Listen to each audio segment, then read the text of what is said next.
Okay, George, you could pick it up where you've left Hamburg now by rail, I think.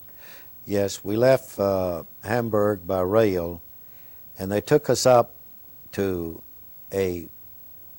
another prisoner of war camp in between Hamburg, Hanover, and Bremen. They moved us in there with, there were hundreds there at that at camp. And during the day, I can really remember the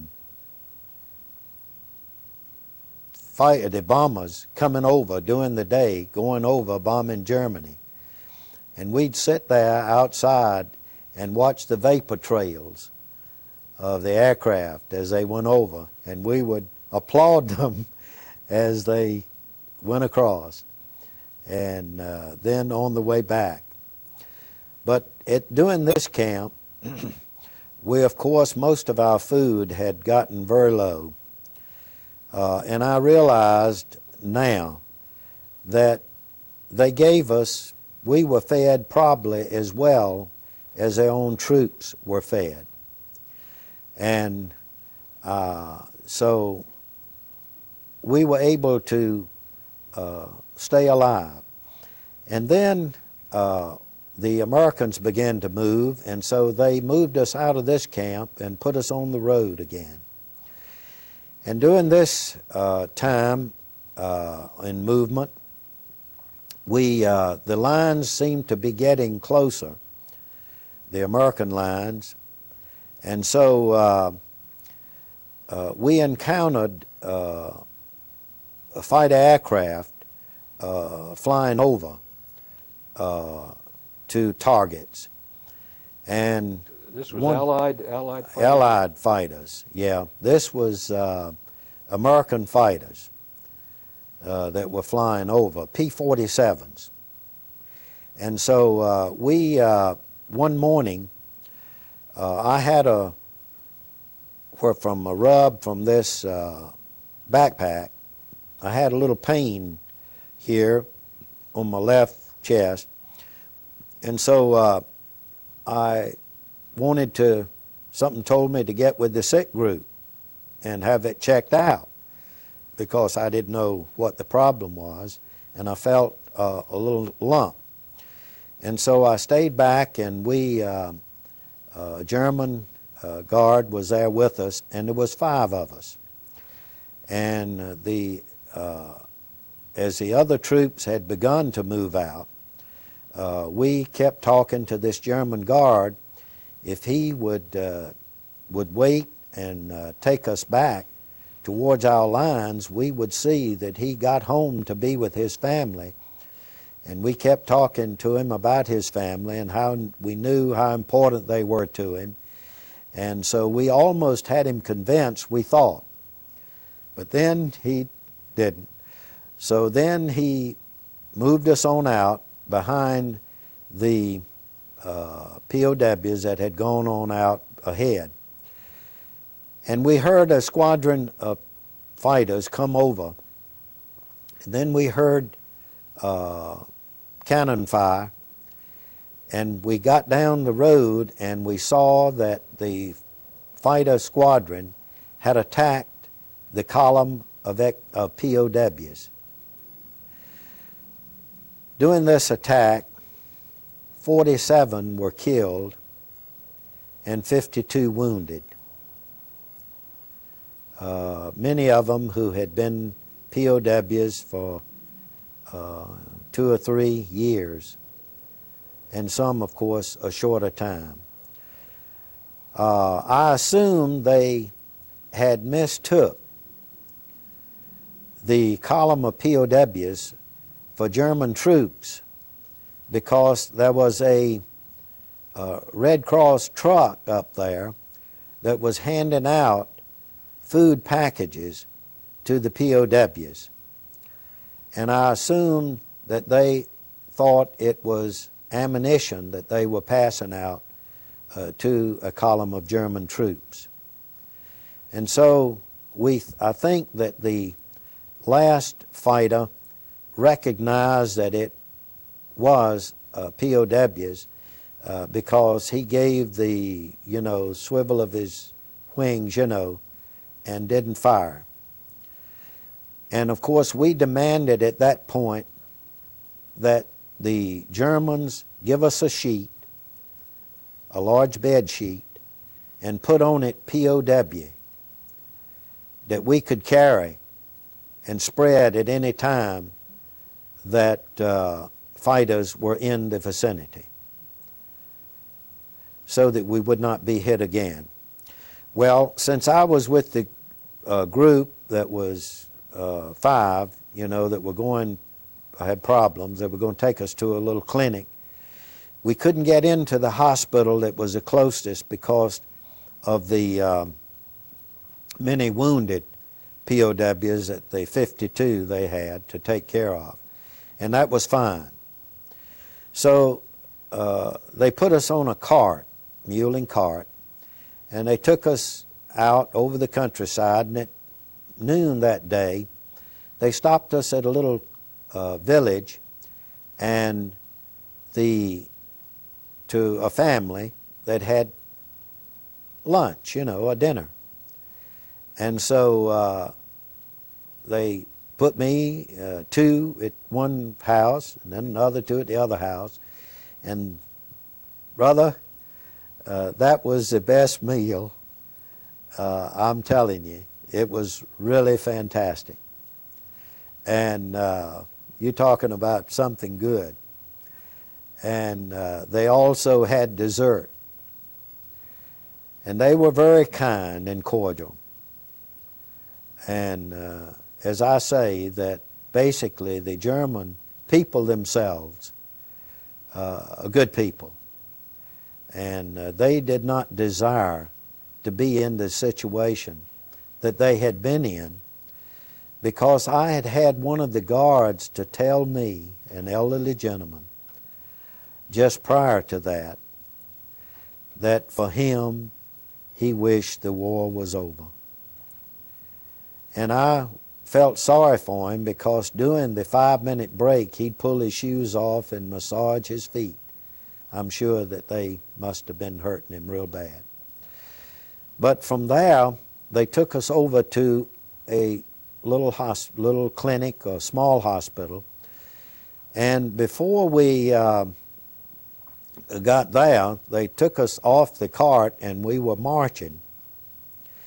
And we were approaching a wooded area down the road, and we heard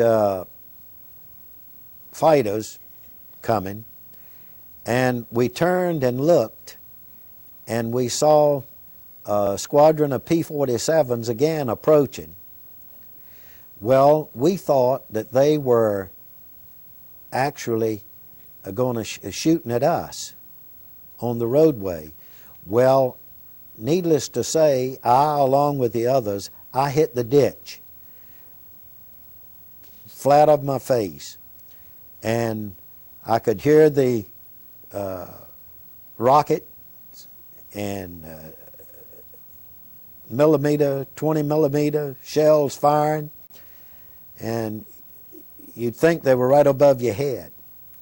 And so when they moved on out, we got up, and the 2 Germans that were guarding us there, we looked, and they were nowhere to be found. Well, we got up there in the middle of the road, and we started on down. We got on down the road, and we saw a truck, a military truck, in the wooded area, which the fighters took out. And that's what they were after, but we didn't realize it. Well, we kept on going in the direction we were going, and I said, well, where are the guards? And so finally we heard something over in the woods coming out. It must have been about half a mile further down the road. And here the guards come out of the woods back up on the road. And so there they took us on down to this little hospital, and they put us in for overnight. And They, of course, examined us as best that they could. The only care that we had there was they had a Russian lady that which was a prisoner of war, was working there into the hospital. And they lost a POW that night, not one of our group, but the one that were there prior to us had passed away. But we stayed there for a couple of days, and then they took us and moved us out to another small camp not far away. And I do not remember the name of the area it was at. But they put us in their camp, and nearby we discovered that there was a Jewish concentration camp in that vicinity that we heard. And then one morning we woke up and we found that the German guards at the base had gone, and they had left 2 Germans there, and they had put on Red Cross bands on their arm. Well, we knew then that our troops must be close by. So we were hoping that the Americans would get there before the Russians, because as we came into the camp, we had seen a couple of Russians, servicemen, had been killed laying on the side of the road. But we heard a rumbling coming down the road, trucks and armament, and so here the gates flew open, and in came the American soldiers, and it was at that point that the Russians also came from the other direction. But the Americans got to us first, because we had heard where the Russians, in a lot of times, they had removed the prisoners and took them back to Russia, and that a lot of them were never accounted for. And so that's why we did not want to get picked up by the Russians. However, we'd have been glad to have been rescued by anyone. But the Americans were there. And so as we were able then to move outside of the camp, we wandered over towards where the concentration camp was. And they had also opened the gates to this Jewish concentration camp. And then we moved out over in that direction, and they came out and they came over to us, were begging us for food. Well, we found that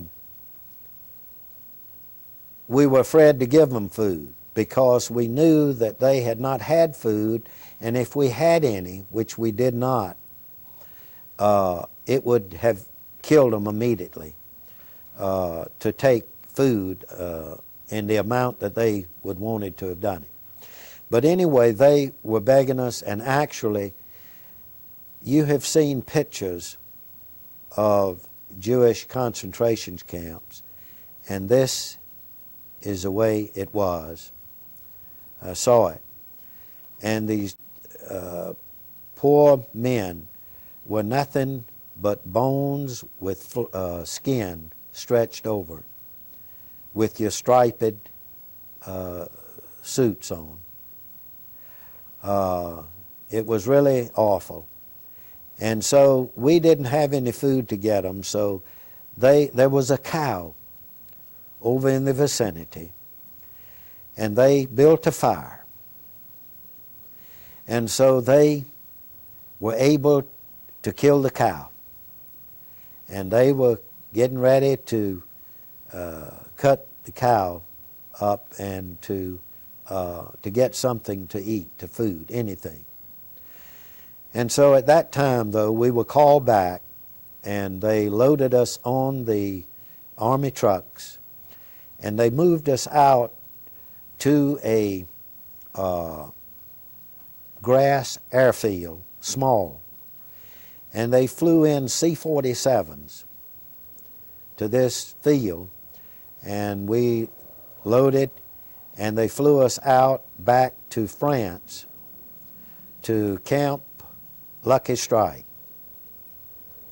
Where was that last location where the concentration camp was? Do you remember where that was? I do not remember. I wish I could remember the name of this camp, but it was somewhere in central part of Germany. And we, after getting back to Camp Lucky Strike, of course, as we departed the aircraft and went on in, this, as you know, Camp Lucky Strike, Chesterfield, Campbell, and all were tent cities. And this was to receive POWs and other personnel to get them processed to ship back to the United States. And as we got to the camp, they told us that now we have food for you, but do not overeat because of the danger that your body has not had food and rich nourishment to a point that it can just kill you. And so we would eat in a small amounts.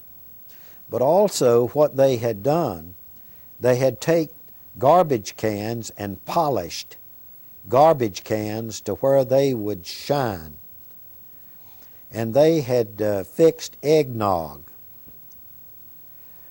for us, and they filled up these garbage cans, which had been polished, with eggnog.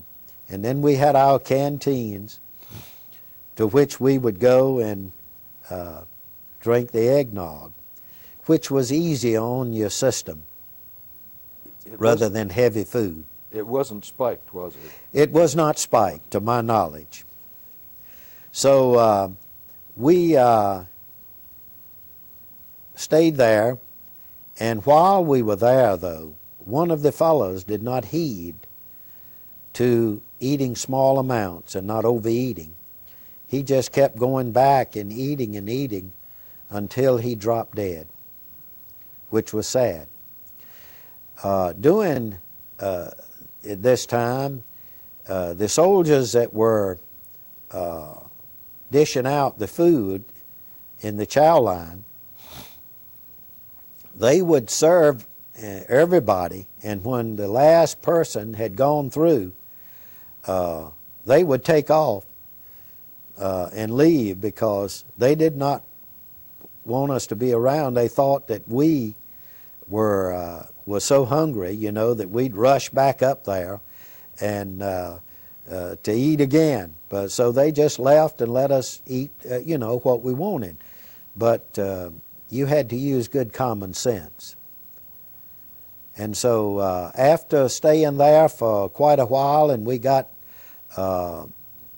grouped into groups where we're going to different parts of the country. And so we got the word that we would be going down to Le Havre, France, to get on board the ship to head back home. And of course that was good news. From that point, we had been moving so fast that we were never able to write home.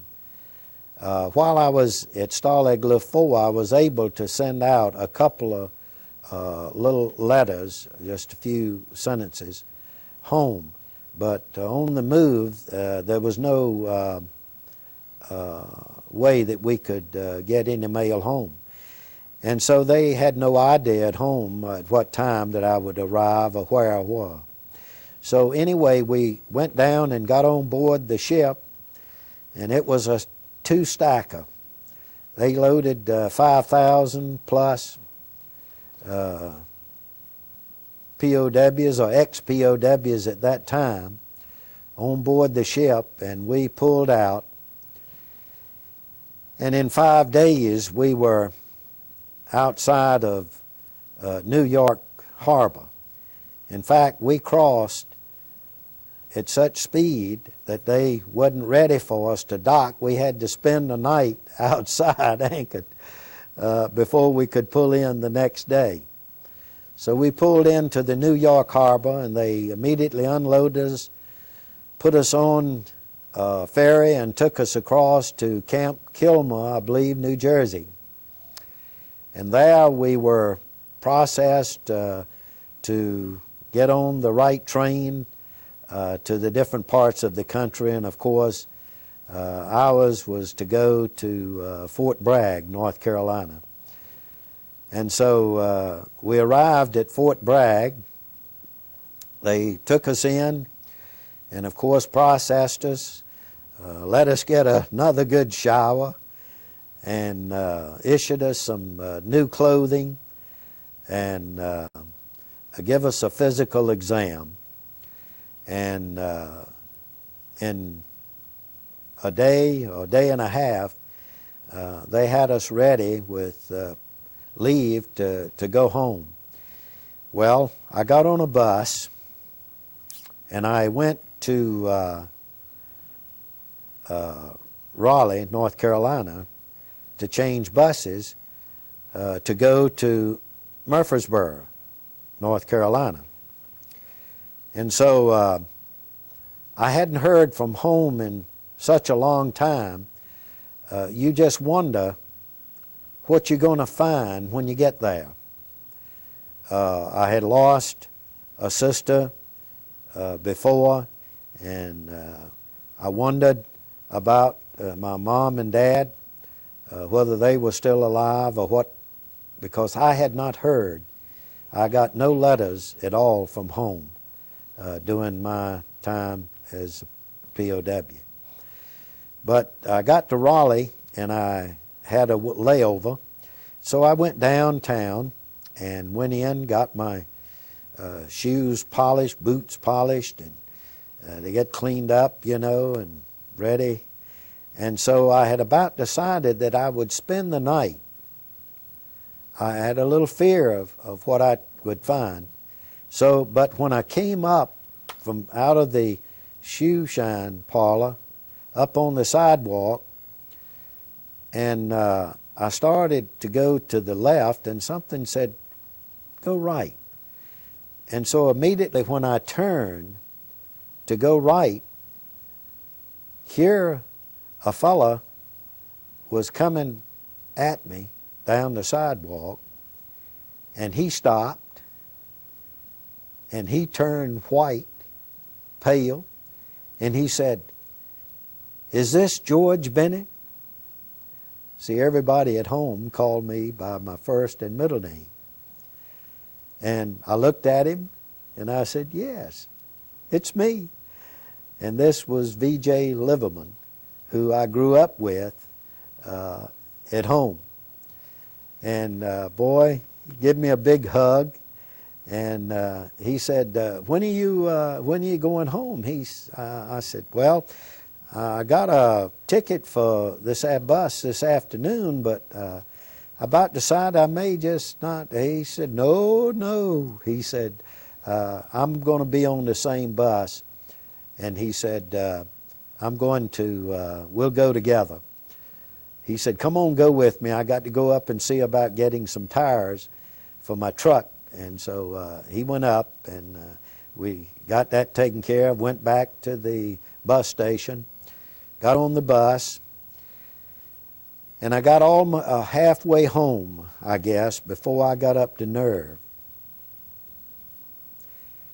to ask him if everybody was all right. And he said yes. He said, "Everybody's fine. They're waiting for you." And so he said, "Your brother in Jackson, which we have to go through, he's met every bus." Excuse me.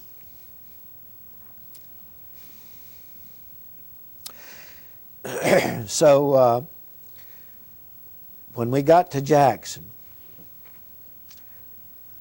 I looked out the window. There he was.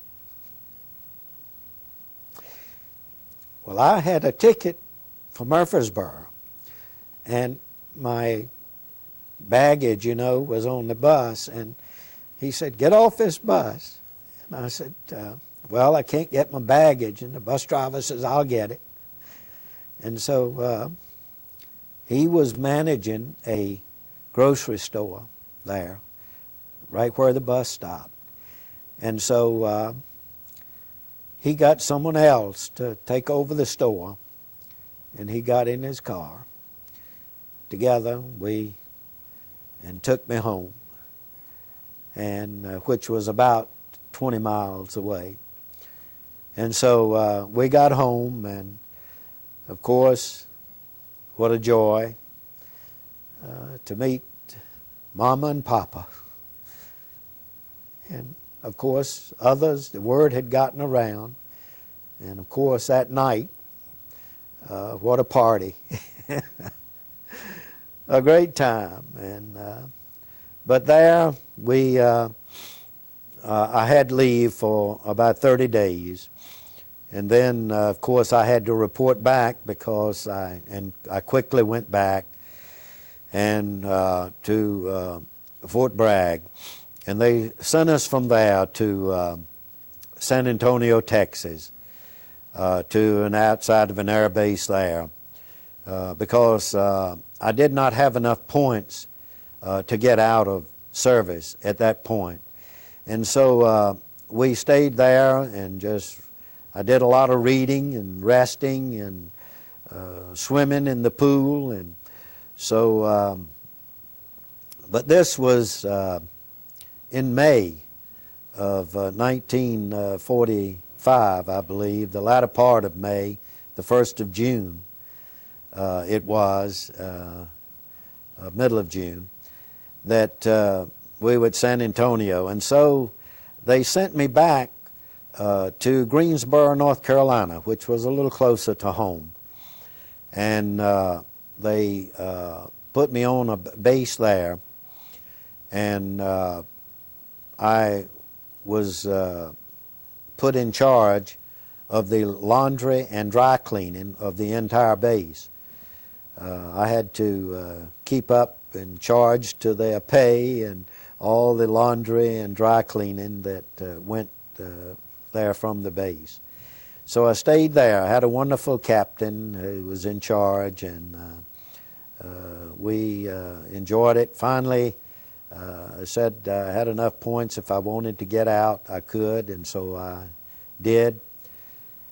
And got out of service and went home. And I had walked so much across Germany that I had decided that I wasn't going to walk anymore,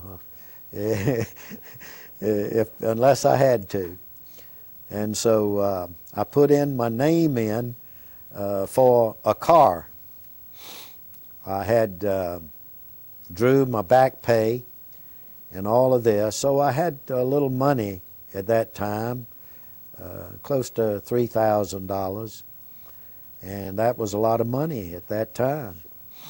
And so a car came. Another fellow had his name in, a friend of mine, and he didn't like that car. He wanted a full four-door. So it was a Ford, and what came in was a Club Coupe. So I bought me a 1946 Ford Club Coupe, light millstone gray. And man, I felt like I was in high corn, man. But anyway, it was a wonderful time in my life when I got back home and safely. And I found out that all of the crew arrived back home safely. all 10. I have not seen any of them personally, but I have talked to several. There are only 4 of us living at the present time.